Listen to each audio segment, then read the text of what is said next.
My name is Kristine Grady Derewicz. I was a member of Uplift's board of directors for probably close to a decade, and I spent quite a few years as board chair as well.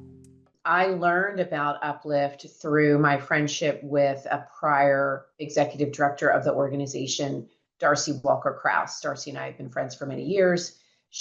Friends and colleagues, she told me about the organization and asked if I would be interested in joining the board, which I did, and that's how I learned about it.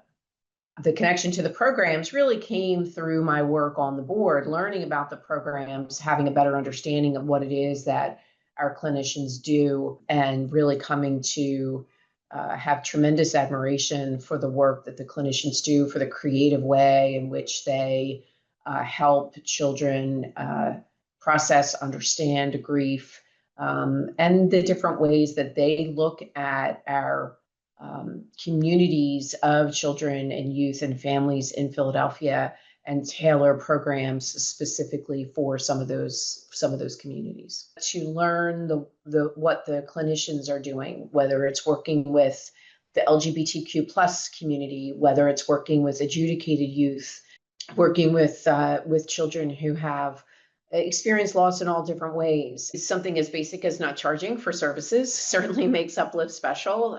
People can access the services with little to no barrier.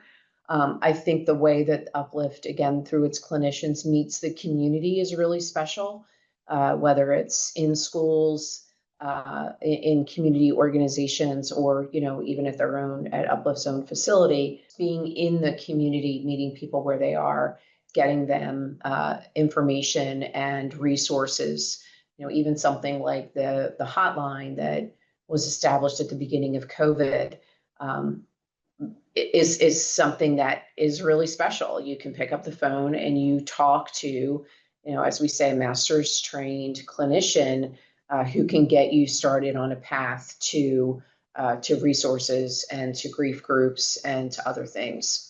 My primary hope for the future of Uplift is consistent sources of reliable funding for the work that our clinicians do and the organization does.